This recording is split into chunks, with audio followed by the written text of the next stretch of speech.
All right. Hello, everyone. Welcome to the Off by One security stream, our second of this week.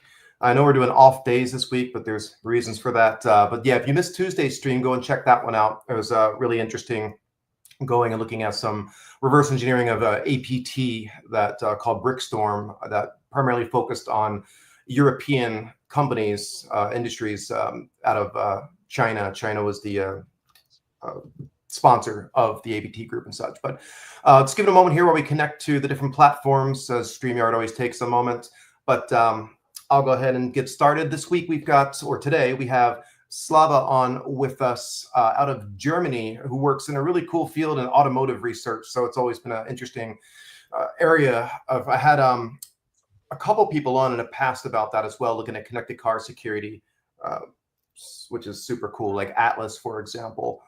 But Slava, if you want to go ahead and give a little bit of background on yourself, I'm sure folks would love to hear. Yeah, sure. Thank you, Steven. Hello, everyone. My name is Slava Moskvin. I've been working in InfoSec in this and that role for more than 10 years now. I started as a penetration tester that moved into reverse engineering mostly of industrial IoT devices, and now I work in automotive. Over the years, I've accumulated more than 60 publicly acknowledged vulnerabilities, and for the past year or two, I've picked up interest in Linux kernel, and today I'll walk you through my approach on how we can fuzz it. Awesome. Yeah. As we were talking about before on the stream before it began, there's quite a few people have been asking for this content specifically. So I was very excited to have Slava come on here. And as usual, if you do have questions, we encourage you to go ahead and post them at any time. If it has something to do with what Slava is talking about or demonstrating, I'll certainly interject and ask. Otherwise, we'll save some of the questions till the end if you have them. But please do feel free to ask it. And as always, this will live on YouTube after we are done here. So I guess, Slava, if you want to tell us a little bit about what you're going to be sharing with us today. Yeah, sure. So let me actually go ahead and share my screen. So Okay. we can already have some slides. Because, can you see All it? right, that's good. Yeah, so today we are gonna, first we're gonna pick a target, a Linux subsystem we're gonna fuzz. We're gonna talk about KSAM, how it can help us catch some bugs. We will analyze the attack surface, and we will write a custom fuzzer for this subsystem, and we will move through several stages, progressively make it smarter and smarter. And in the last stage, it will have mutations, and it will be guided by coverage. And if demo gods are kind to us, we have a chance to see the fuzzer crashing the target today. Awesome. All right, sounds good. If you want to go ahead and get started, I'll ask questions as we go through as they come up. Yeah, sure. So here I have a little bit of a teaser. This is just from the last night when I was testing the thing and just managed to crash the kernel in just under 5 minutes. Okay, so let's go with picking a target. So as we all know, Linux kernel is open source, so you can just go to GitHub or whatever site to browse the source code. And it's already quite neatly organized. You can see all the different folders, like file system drivers, etc., etc., etc. But we often hear that Linux kernel is divided into subsystems. And there is a neat dashboard on the Syscaller website where you can see Linux kernel divided by the subsystems. And what's also cool, you can see how well each of the subsystems is covered by the Syscaller fuzzing. Now we're going to talk about just general considerations. What comes down picking a target, but I think it applies to every security research target as well. Of course, it has to be reachable for an attacker and process some external input. So, for example, file system drivers, network stuff, any sort of netlink-based subsystems, but also things like USB as well. The code has to be fairly, its code base has to be fairly big and very complex. We not really interested into targets that have just basically a bunch of steps to make some sort of device work in the system. And of course, there's a question of obscurity of a target. Of course, you get bonus points if you have some novel target, a novel attack vector that nobody thought of before. What I also think, if something is hard to research or hard to fuzz, you kind of have a better chance of finding something there because just, most of the people just don't want to bother with something that is hard to do. An example of this may be something that is tied to hardware that is typically harder to fuzz and harder to come up with setups for. And there is always a question, Syscaller always works on the Google service, burning Google money. And yeah, there is a question, should you pick a target with low Syscaller coverage? As you can see here, a lot of the targets has already pretty decent coverage, but as we will see today, it's also not the end of the world because our target has already pretty good coverage, but it will still be possible to find some bugs there. And yeah, I went ahead and I pre-picked target for today's stream. It's gonna be a driver for HFS Plus file system. We're gonna build a fuzzer capable of rediscovering CVE 2025-09-27. There was a nice blog post from the guy who discovered it on SSD disclosure. Basically, it's an out-of-bounds write. And what is interesting about it is that you have to be able to mount file system image that you control. And typically, you have to have capsys admin to do that. Or in other words, you have to be root. But the author of this bug, he discovered that on Ubuntu, you actually can mount file system without capsys admin. And this is what allowed him to prove the exploitability and actually write quite an exploit for this bug. Very interesting read. I recommend you to check it out. And just before we dive into the code of our target, important thing is to discuss how we're going to catch bugs. Because historically, you would just fuzz and wait until the target crash. But now we have kernel address sanitizer. And it basically works like any other address sanitizer. So it instruments memory access. It creates a shared memory area. Basically, each byte of shared memory represents each byte of real memory.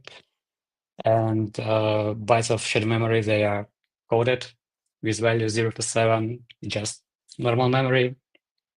And if it catches access to the bytes with negative values, for example, FF, FE, FC, that when it will cause kernel panic, and it'll give you a report like this.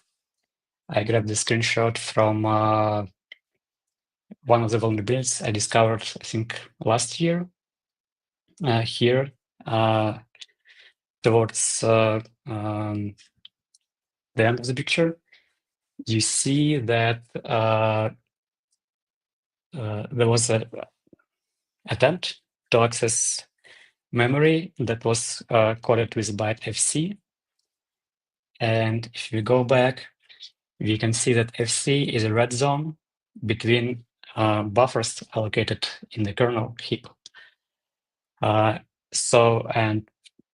yeah, that was totally what was happening there because the vulnerability was out of bounds read. Have you done much on the Windows side as well, or mostly on the Linux side?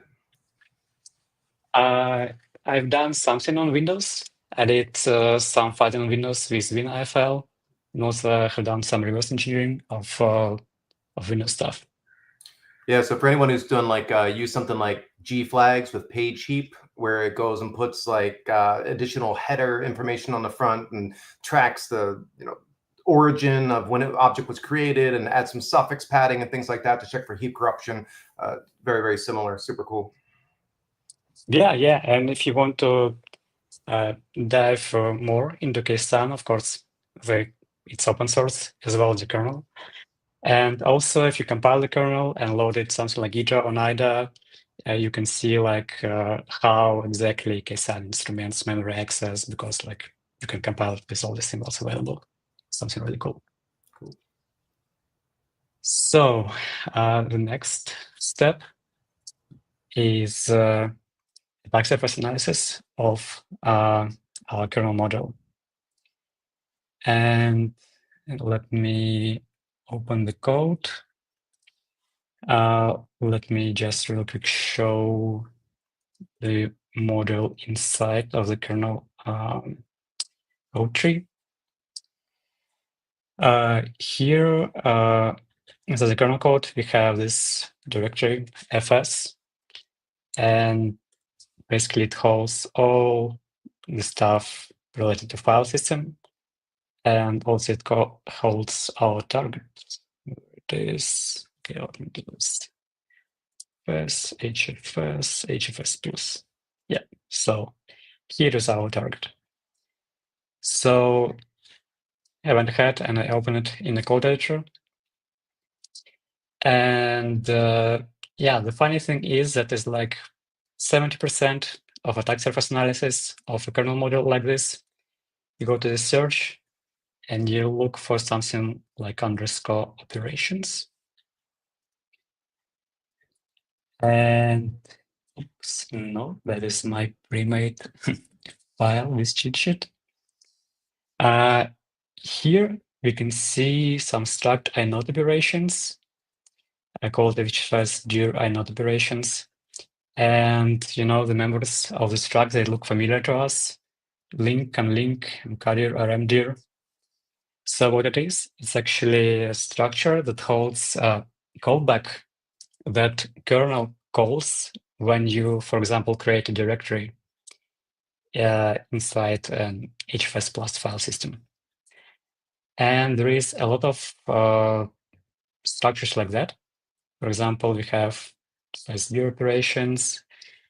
We have file inode and file inode operations.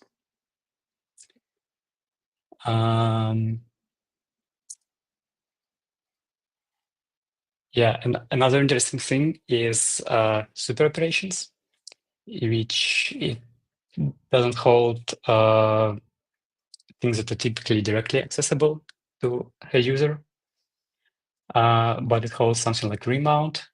And I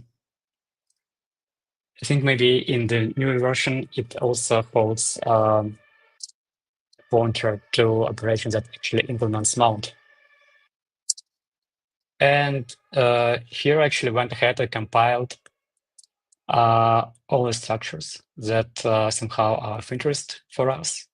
We have this dir node operations, dir operations. We also have address space operations, but this is also something that is not, let's say, directly reachable via syscalls. For example, it's right begin and right end.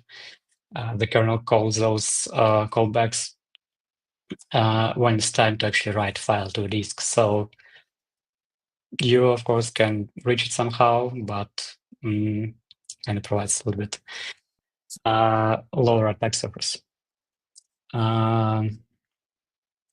De-entry operations, also something interesting, in my opinion,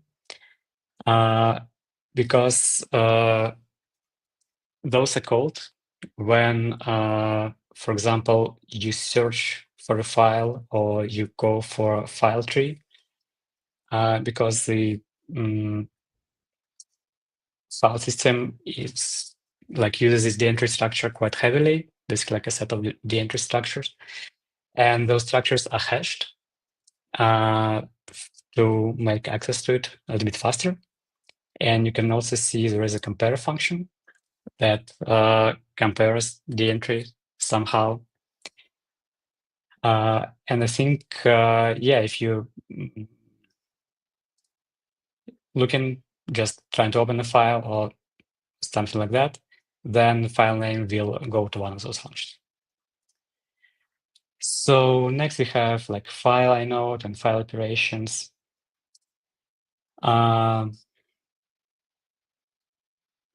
Yeah, what is also interesting is that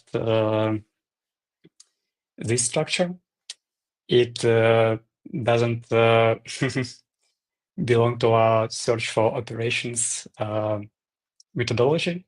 So this is something to be aware of. This structure holds callbacks to set and get X-utters, which is basically X-utter. It's like extra attribute you can just set to any file, just whatever you want. And I'm talking about this because this set X-utter, it was used in the exploitation of the vulnerability.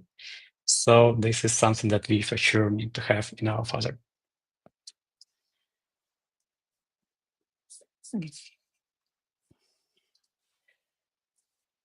So we talked about looking for operations. Also, sometimes it's not operation, but you have to look for ops, which is, of course, a little bit silly, but also a powerful technique. But we also can go ahead and attack this problem from another side and try to see how the model is initialized and go from this direction. And for this, we need to look for model init, and it will basically register a callback that lets know the kernel, okay, hey, you need to call this function to actually initialize this. And let me show you how it's being initialized. Yeah, so here, this line is interesting to us, register file system, and you can see it has a pointer to an interesting structure. Structure hfuzz plus fs type, which has mount callback. There is some gotcha because this has been recently changed, and if you grab the most recent version of the kernel, the callback for the mount function will be in a different place. So something to look out for. And if you go to the mount function, what is also interesting, we see that there is this mount bdef function from the kernel that has a callback to function that actually does some work as the last parameter. And if you go here, we will see that this function takes superblock and it steals it. So yeah, it's definitely doing some work here. And what is also interesting is that we can see how the structures we just talked about are using here. So for example, here it registers superblock operations. And yeah, for example, here it registers X-utter handlers. So this is another approach how you can start analyzing the attack surface.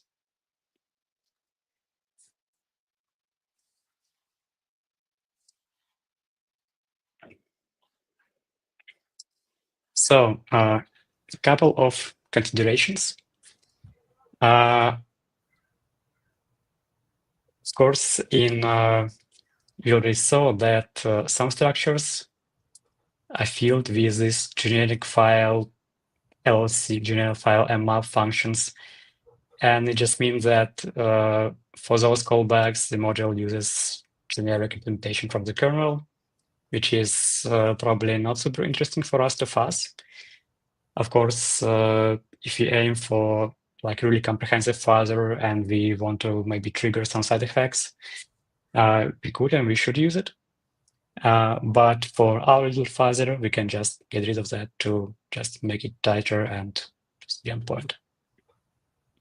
Also, one interesting thing is if you go to callback for IOCL syscall, you'll see that it actually requires subsystem to move further, basically one of the first line of code in this function. And yeah, it also means that there is no point in fuzzing this function, even if you find something, it will be false positive, because if you have custis admin, then there is no point in fuzzing further. Yeah, I think that's a question that comes up often is like, how do you know when you've exhausted most things? And like, how do you know if you've gotten enough code coverage and when it's time to move on to something else? Do you have kind of a way that you determine that? Yeah, well, of course, I have this question for myself quite a lot. When it's time to start, when it's time to stop. I don't have a perfect answer. It comes down to your experience, but for the metrics, yes, we'll see how we can measure the coverage a bit later. And also, you saw in the syscaller, let me get on the screen. Like on the syscaller dashboard, but actually it's publicly available. So it's the results of Google fuzzing the kernel 24/7. So those percentage numbers are actually the metrics, the coverage, like percentage of basic blocks covered by the fuzzing process. And yeah, if you fuzz with syscaller, you will get something like that right away, but nothing stops you from implementing something like that for your own fuzzer. And we will talk a bit later how to implement that. Yeah, and like when you use like AFL, for example, the way it does its mutations, or at least when it first came, like walking bit flips, byte flips, doing some random, but with not infinite, but like taking part of a mutation and then adding some random data on the end. Like, do you have a specific kind of way in which you mutate through where you feel confident that you've not only reached the code, but tested it properly? Yes, I steal mutations from IFL++. Makes sense. Yeah, so actually, one interesting thing that IFL++ devs done, I think they tested how different mutations, how effective are different mutations. And I don't know if you remember, in the original IFL, there were initial steps with deterministic kind of mutations, right? And what IFL++ dev discovered that those steps are not that effective. So they just got rid of that and they don't use it by default. And yeah, if you go deeper into IFL++ code, there is just one big function that just picks mutations at random. And yeah, there is just a ton of mutations, like I think several dozens of mutations there. Nice. Okay, so let's continue with the attack surface analysis. Okay, we went over this.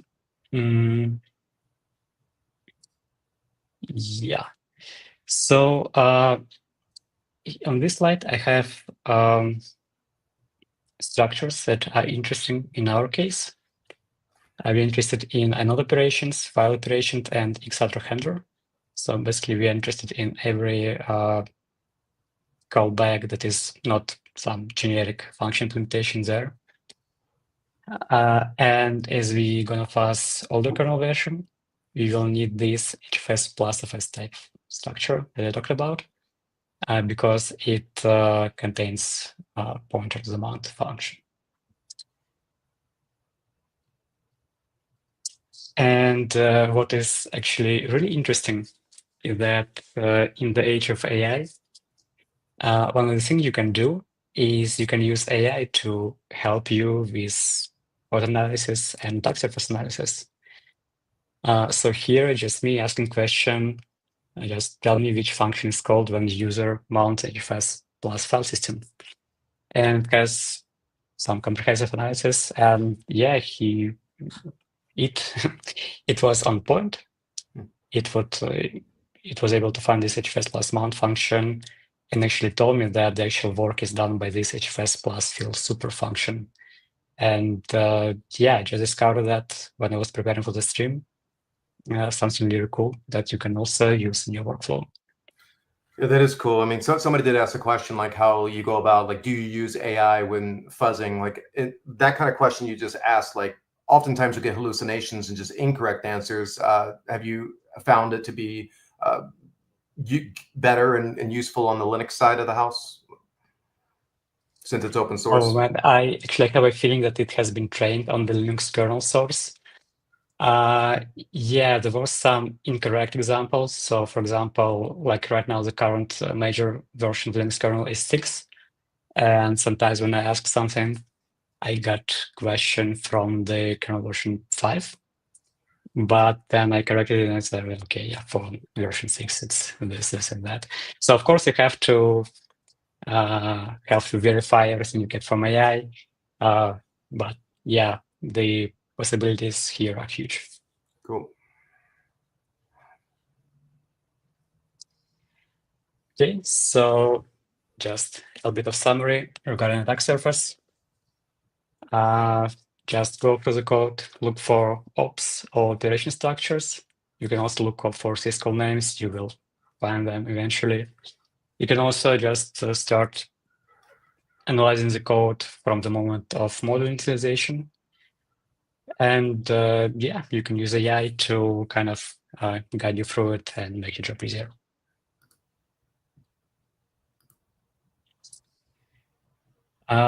Yeah, and here, those are syscalls we are going to focus on.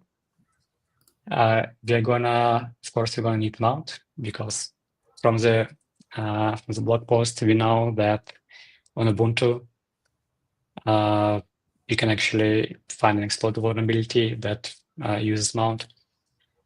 ioctl we are not gonna use because it requires capsysadmin.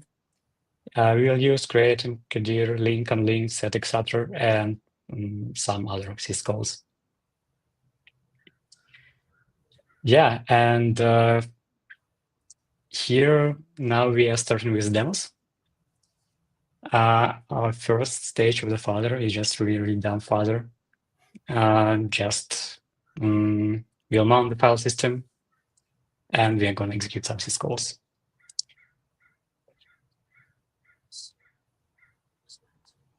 I think I can close this one. Yeah.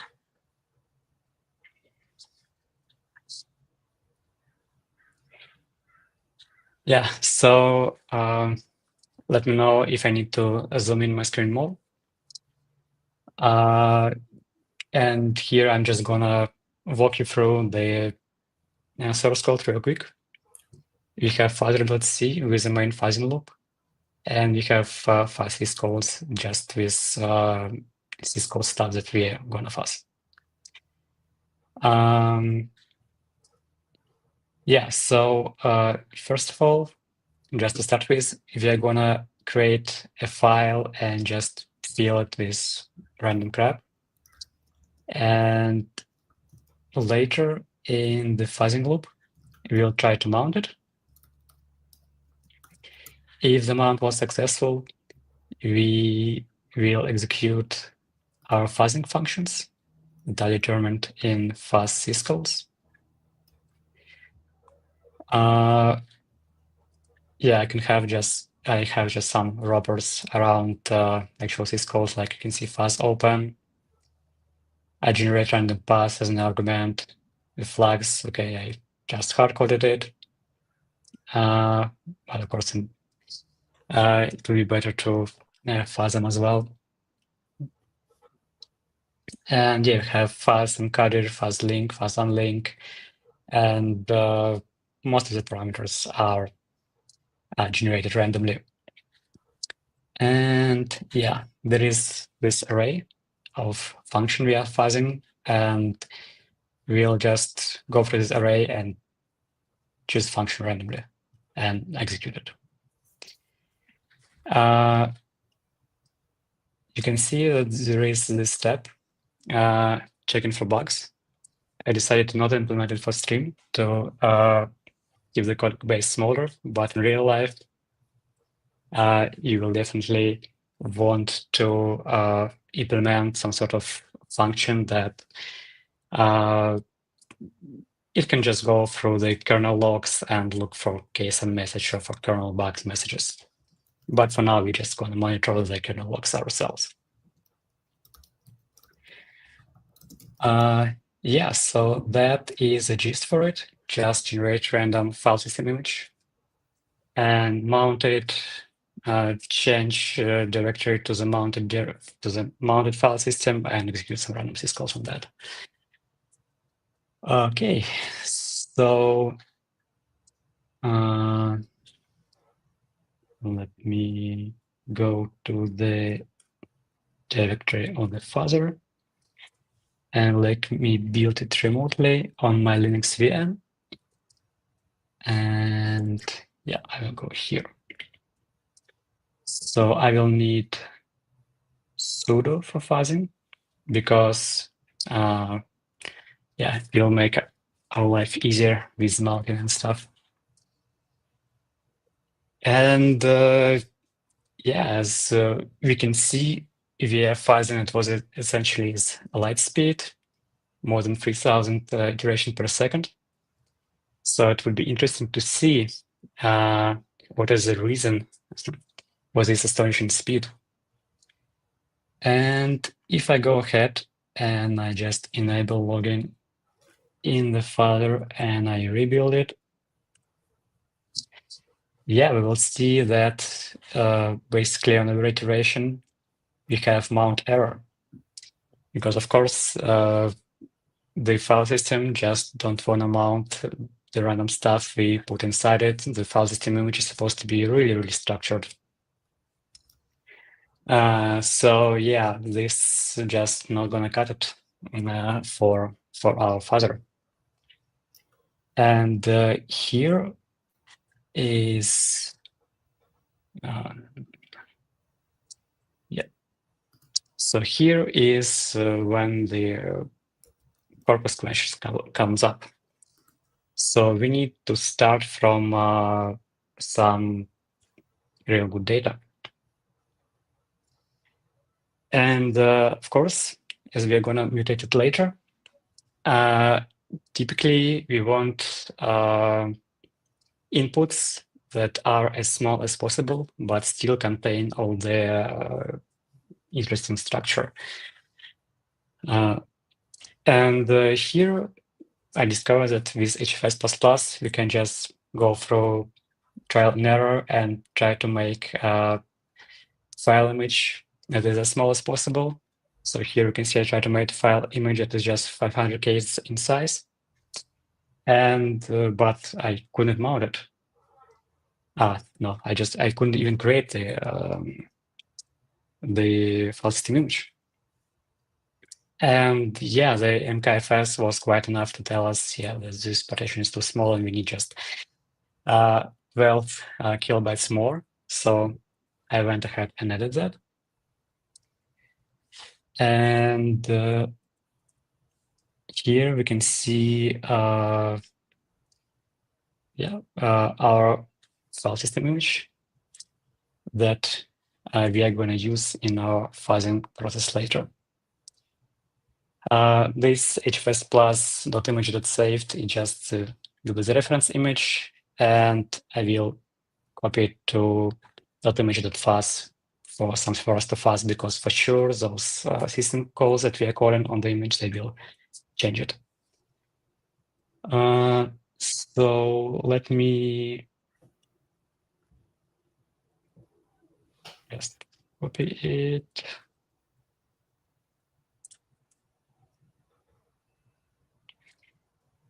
And what I'm gonna do now is I'm gonna tell the fuzzer to use not just random images it can create, but to use this real image and try to fuzz system calls inside this image. Oops. I think it would be better to disable logs for this.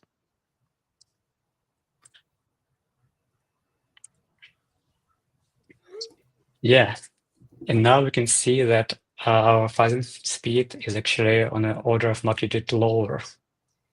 And this is because before that, our fuzzer just didn't do any actual work. And now as you can see, if you're doing some work, yeah, I think goes slower.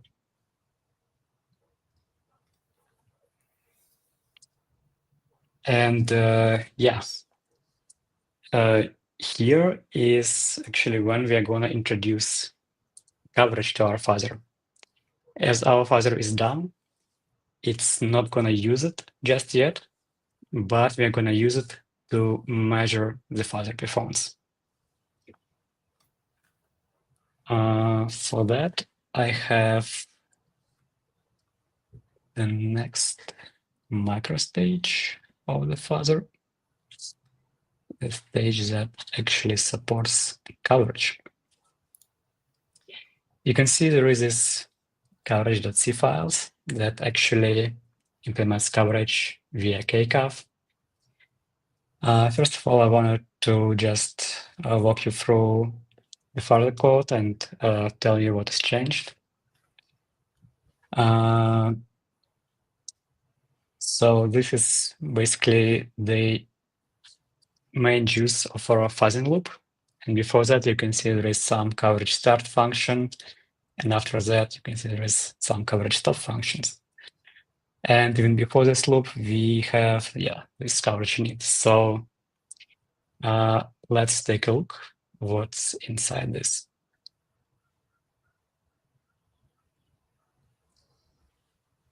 And inside it's just the code that is basically copy paste from the current documentation.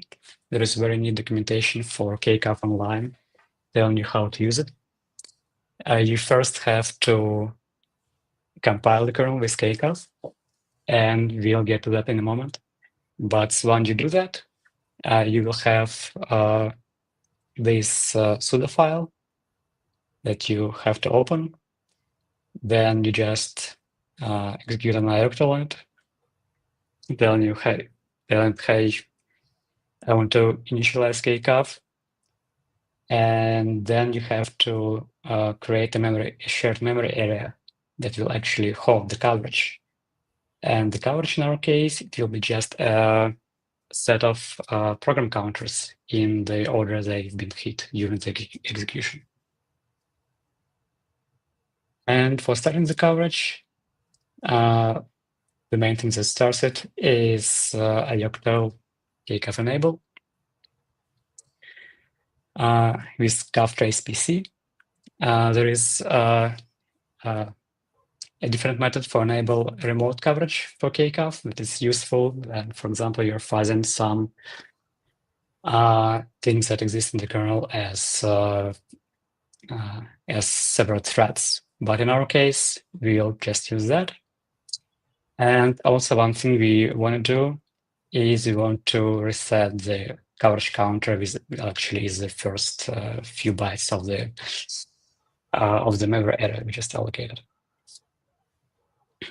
And in the coverage stop, it's just this kcov disable ioctl and just a little bit of housekeeping.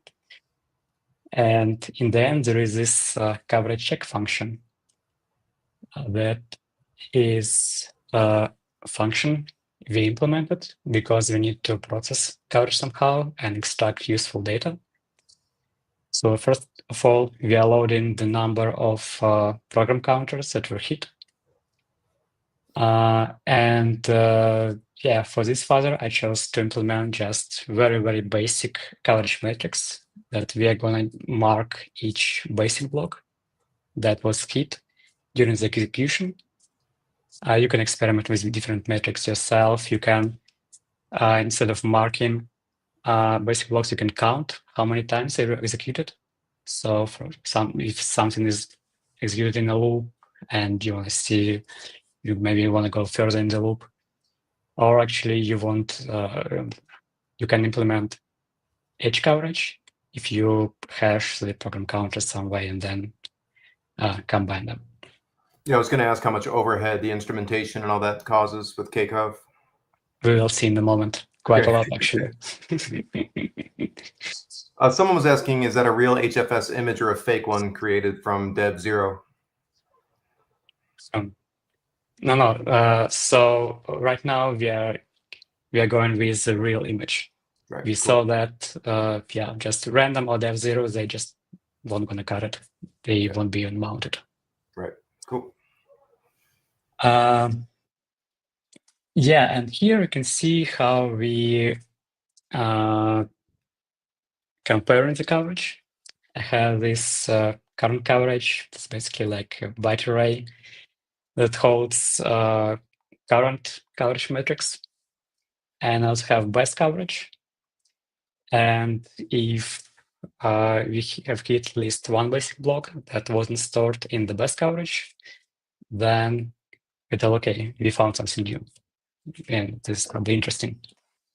And this is what's going to come into play later.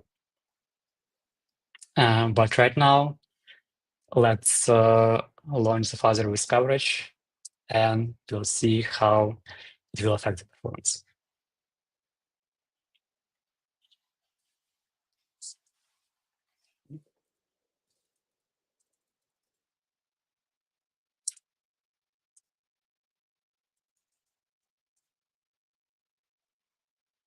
Okay, so let me go the directory.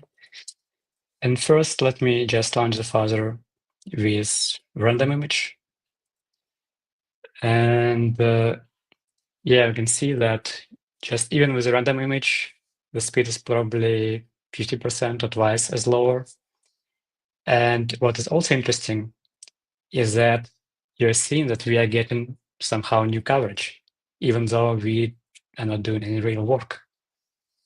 And it's just like 1, 2, 3 points of best coverage at a time. That is a really interesting side effect. What I'm thinking is that just because we are going through a lot of iterations of that, it's just some random stuff in the kernel that is being triggered during the time that we are doing that. This probably has nothing to do with the actual HFS plus. And now let's try to do fuzzing with our legit HFS plus image.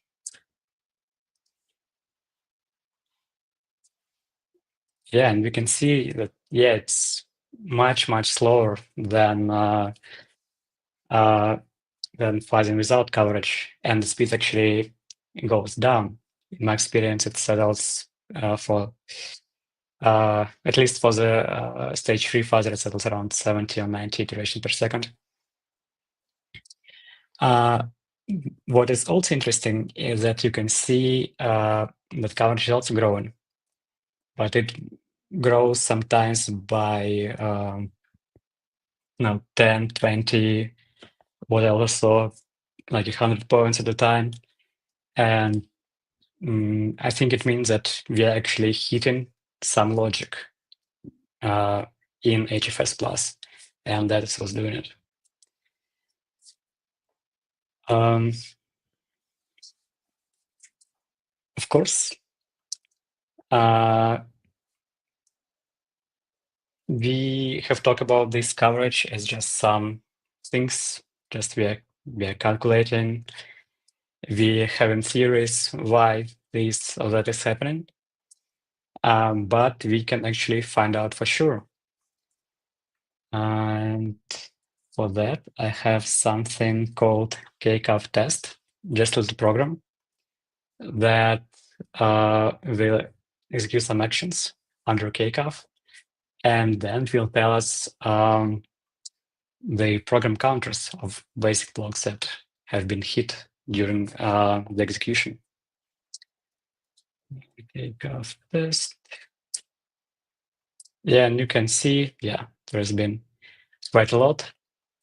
But of course, it doesn't tell us much. We can load it in IDA or Ghidra and try to see what's happening there. But there is actually a better way of doing this. There is something called address to line. And if you have kernel compiled with symbols, you can use this. And it will actually provide us information with actual lines of code that have been hit.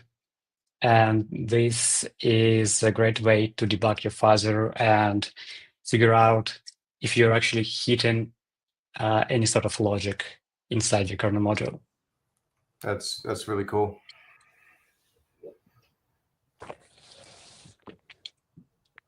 Yeah, thank you.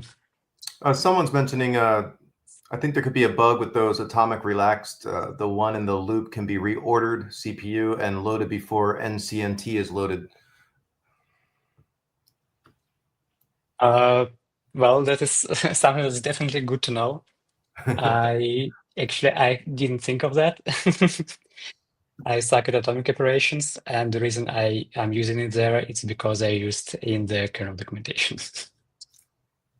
Nice. Okay, so let's check out the slides for the moment. See if we need to cover anything else before moving forward.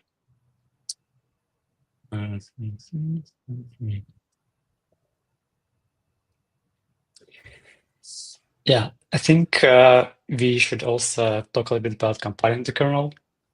This right now, maybe it's a little bit out of order, but I wanted to show you something interesting first. Compiling the kernel is really easy. Just, you can execute this tiny neat small command to configure it. But actually, it's not that complicated. The first thing you want to do after you download the kernel source code, of course, you install all the dependencies. Then you execute make devconfig, generates .config file with just default parameters. And what most tutorials teach you is that then you go through this .config file and you enable everything manually. But what I found out, there is this neat script, which is also in the kernel source code tree. It allows you to just enable those parameters programmatically.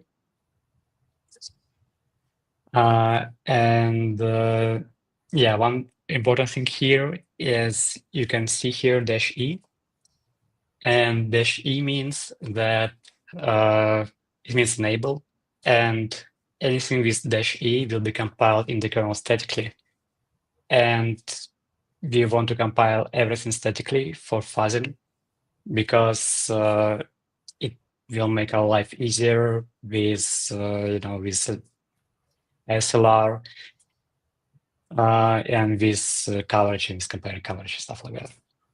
Yeah, and on that, someone's asking, is it possible to discover the addresses of the functions it uses? Kind of like how you were showing the source code information. Can you also discover what addresses are hit and used?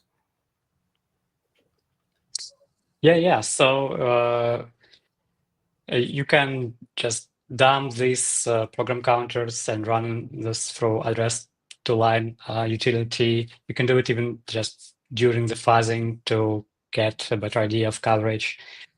Also, I think somewhere in this command, we tell the configuration to enable call sims.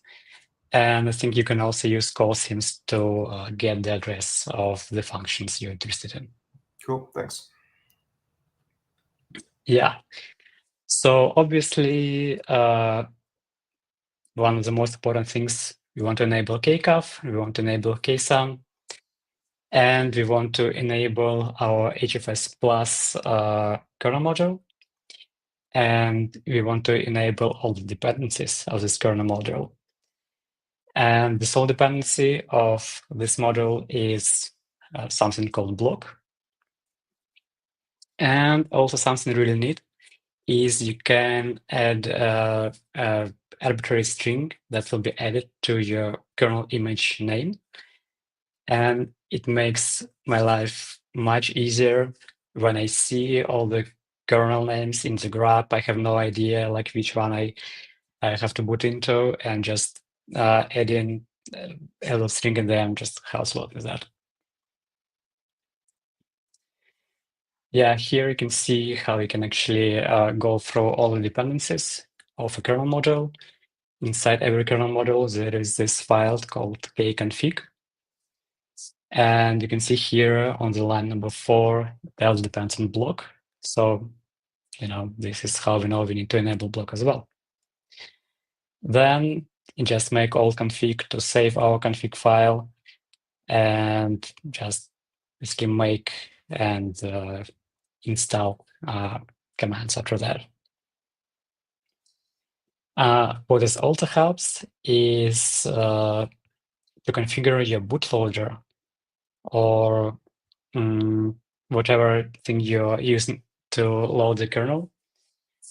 You want to use kernel panic on warn 0 and kernel panic on ops 0 in your kernel command line to prevent the kernel from rebooting when kernel panic was triggered, because we don't want to reboot. We want to read those kernel logs and see what happens and save our crashing input.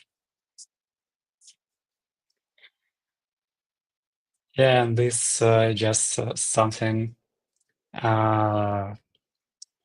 circling back to kcaf. This is the link you can use to get more information on kcaf and how to use it in the kernel. I will share the presentation later, so you will have all of that. Okay, so we actually went through this kcaf test. We compared performance. We compared performance with the legit image. And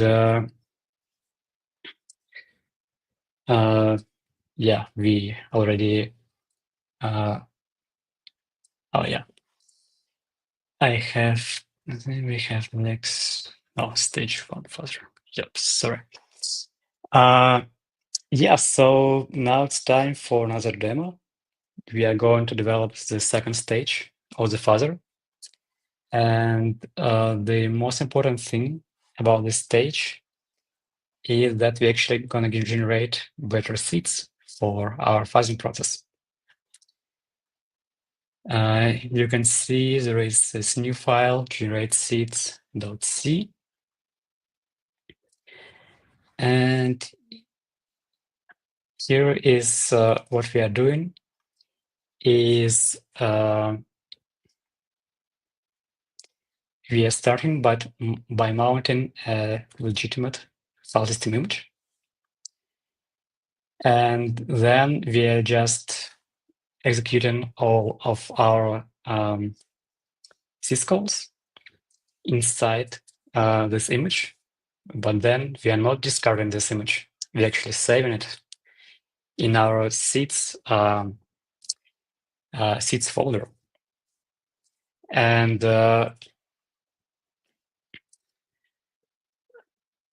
what makes it better is that our initial file system image that we are fuzzing, they will be already much more diverse. And this will boost our fuzzing capabilities just drastically. So let's change the directory of generate seeds. Let's build it. Let's change directories on the VM. And let's start generating seeds. Yeah, here you can see in the command line, I'm going to use my saved HFS plus image as a base for generated seeds. And I'm going to save them in the generated seeds stream directory. Let me go ahead and check that this directory is empty. Nope. Then I need to clean it up to make sure that this is all fresh. Yes. Okay. Yeah, I need to use sudo. Okay.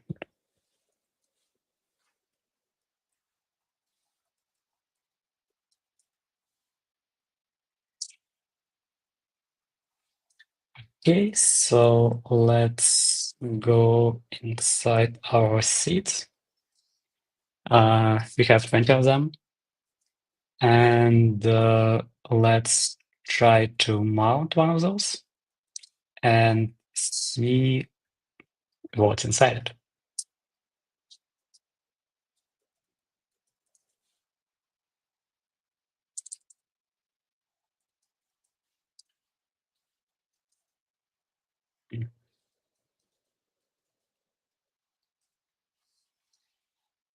Yeah, you can see there is a lot of random stuff in here. You can see there is also some sync links here, for example. And yeah, in general, this is much better fit. That is much more interesting to fuzz. And now we can actually try to run our first generation fuzzer, but instead of just this boring, practically empty seed that we used before, we'll try to use one of those and we'll see how it affects it.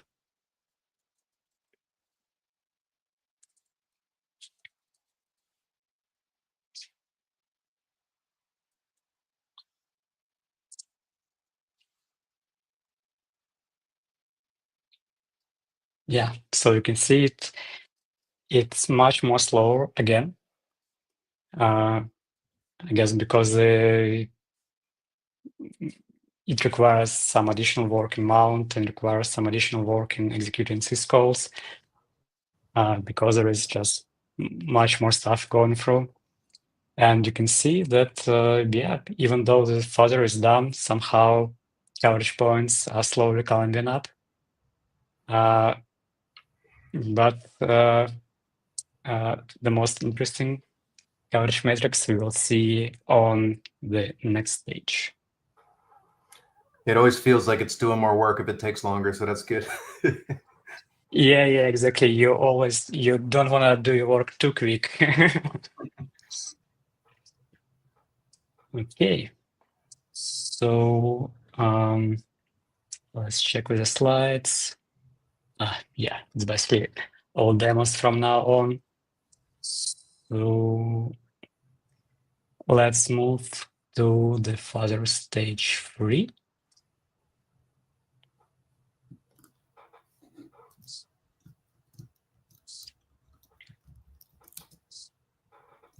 And yeah, here will be more going on. We already know the coverage thing. We already know fuzz syscalls. You can see that, yeah, our main fuzzing loop, we are still using the coverage. Some stuff happens between coverage stop and coverage stop.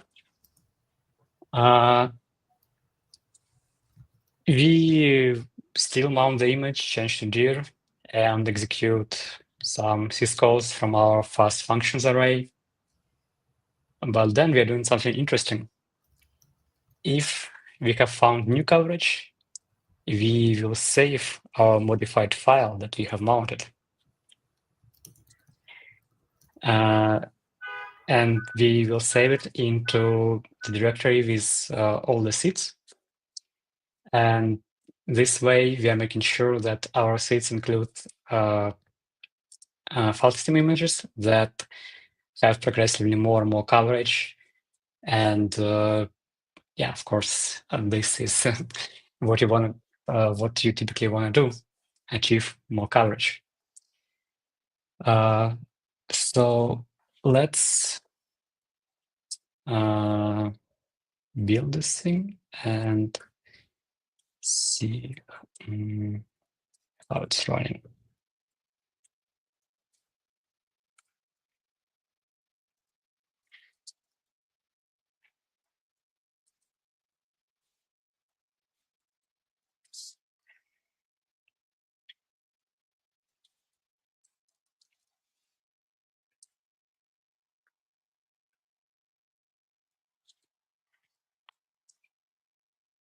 So I'm going to tell it to use the seeds we have just generated. And yeah, it will mutate them, and we will see how it will improve our coverage. And actually, yeah, we can see that we are fuzzing much slower, but we already have coverage that is much better. Yeah, so we lost some iterations per second, but we gained in the coverage. What is also interesting is to see what is happening inside the kernel logs. Uh-oh. Maybe something already happened. No, not yet. But you can see that it's already behaving a little bit weird. My SSH is not connecting. Sometimes it could be a sign that something has crashed, but I can't see it in the VM console. Yeah, well, we can use the VM console as well to monitor, because all the most important stuff, anyway, will end up here. What is interesting, you can see there is some messages we are getting from HFS Plus. Failed to load root directory, failed to load extents file. So something is definitely happening underneath. Someone's asking, what are the best practices for isolating Linux kernel modules during fuzzing to avoid noisy coverage or interference from core kernel logic? Yeah, so one approach is just don't do that and make sure that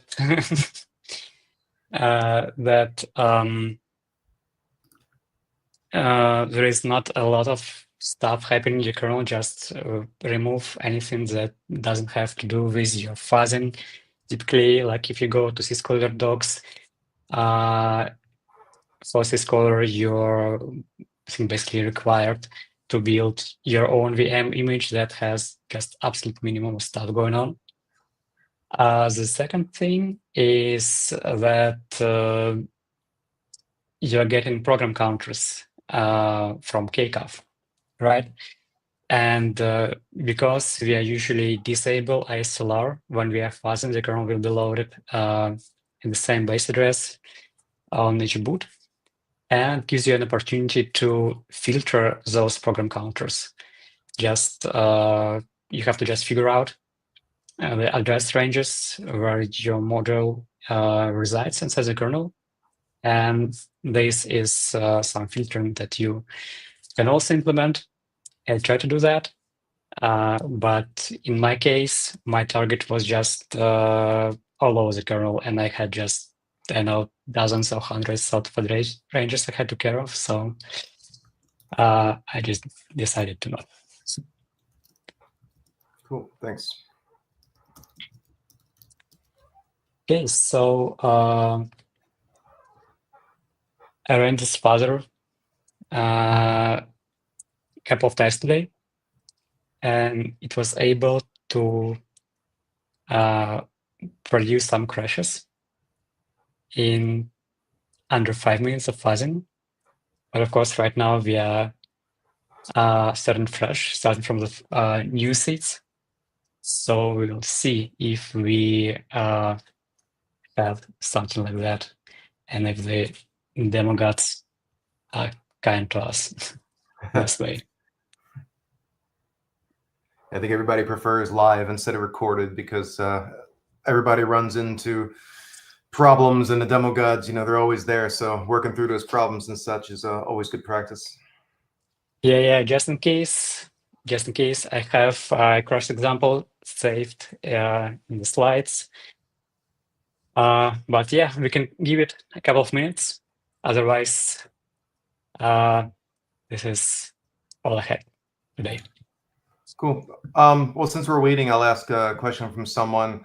How do you compare? I'm not sure. You said you've done some Windows stuff, so I'm not sure if you're going to be able to give an answer. But how would you compare the complexity of heap internals and exploitation on Windows versus Linux? How strong are heap protections on Linux, and are they enabled on IoT devices in your experience? Yeah, so I'm not that well versed in mitigations because just historically I have more experience with finding bugs. About the last part of the question about IoT devices, when I just started doing IoT, there was probably zero mitigations.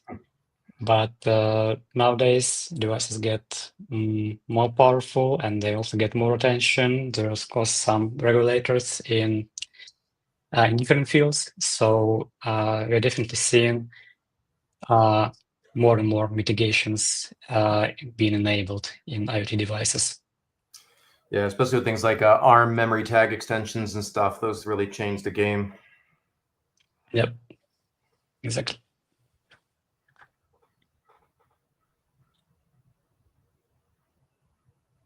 Yeah, and like on the Linux side, there's obviously the heap attacks against the metadata and like the heap manager itself, kind of like the old safe unlink attack before it was there, T-cache poisoning, going after that stuff. And then on the other side, there's the heap data attacks, of course. And I haven't done, I know some people who could answer really well around the mitigations effectiveness on Windows versus Linux. But obviously Windows is pretty far along there with the segment heap and the low fragmentation heap and all that good stuff.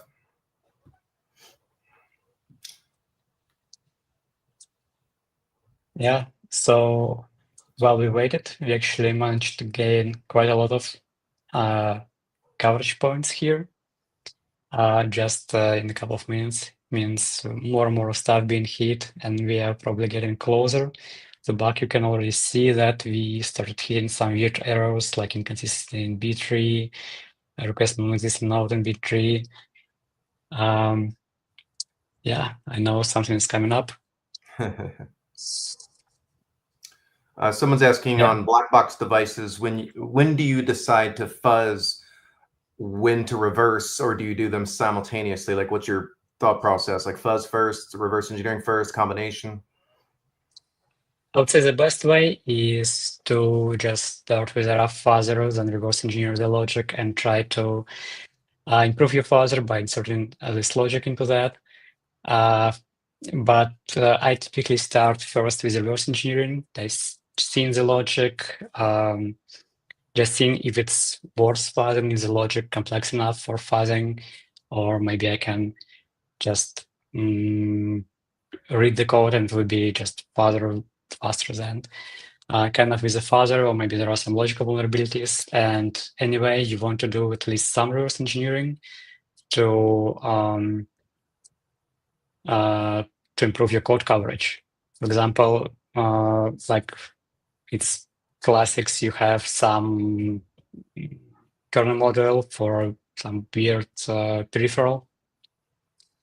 And the typical communication channel is through ioctls. And of course, through ioctls, you have to know the command number. And I mean, if you want to brute force the command number, I think it's like 4 or 8 bytes. It would take a long time to brute force all of them. Just easier to just reverse engineer and grab those commands from it. Yeah, a lot depends on the bug classes you're looking for as well. And Exactly. one benefit to AI is like if you have to write an RPC client or something, you have that help now. Like in the past, you identify attack surface. A lot of times you need to write a client or server, and it can be very time consuming to spend the time understanding what file format you're dealing with or what network protocol you're dealing with, all that good stuff. Yeah, exactly. With AI, you can create fuzzer, at least a very basic one, in just no time. Yeah. But yeah, while we were talking, there is some exciting stuff happening here. Let me scroll to the first message. Oops. Yeah, the reason it prints more and more stuff is because I have a lockup detection enabled. We can see that we have hit kernel bug. This is not a KSON report, but either it's kind of like an assertion in the kernel. We can see that the kernel crashed our file because of that. Now I can actually go to the message and show you to you a little bit better. And we can see we have generated a lot of logs here.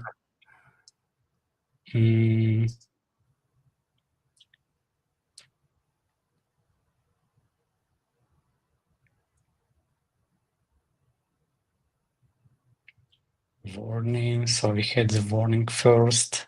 Yeah, and then we had a bug. Nice. And the nice thing, it really tells us the exact line. So let me go ahead and open this file, it's bnode. What was the line? The line was 618. 618. Yeah, here you can see bug on. So it works like assertion. It causes kernel panic. In this case, we can see that the reference counter for the node was 0. And this is why the assertion was called. So use after free or what?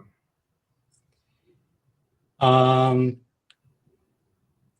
not sure. I was thinking about that.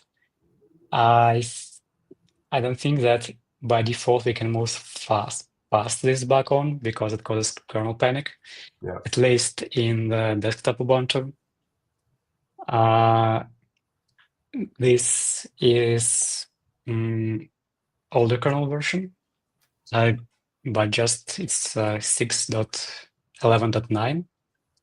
Because judging by the report, the bug we were trying to find was fixed in 6.12. The current version is something like 6.14, 6.15. So it would be interesting to see if it's still present here and if we can really trigger it on Ubuntu as a normal user. What is your process for determining whether or not something could potentially be exploitable and worth like trying to get a CVE out of it versus just a bug? I would say exploitable and CVE are two different things. You can get CVE for almost anything these days, I think, as long as you have some sort of public information about the bug, even your blog post, I think, would suffice. Yeah, in this case, I would say if it's possible to trigger that as a low privilege user, that would be a local DOS, which is like not that interesting, but probably possible to get a CV out of that. Yeah. Yeah. Yeah, it's like, part of the vulnerability research process, I get asked these kind of questions a lot. It's like, which part's the hardest? Is it the hardest to find a bug? Is it the hardest to like determine if it's exploitable? Or is it the hardest to actually get a working exploit and deal with all the mitigations? I mean, all of them have their own challenges, but it's multiple steps. Yeah, I can imagine it also depends on your target and your approach and all the different factors. The time before mitigations, that's what I call the golden age of exploit development, because that can be the worst. I mean, it's very humbling and frustrating trying to get around HVCI and ASLR, and you're going to get a chain going with the info leak bug as well. Yeah. And some people, they just don't want to bother with that. I used to see like, I still think that the kind of lower you get into the system, if you get to the lowest of the levels, it's where you see or where you don't see a lot of mitigations. Right. Like, some years ago, when it was novel, some guys hacked, I think it was like virus chip on iPhone. And of course, iPhone by then already had a lot of mitigations, but the virus chip had none. So yeah.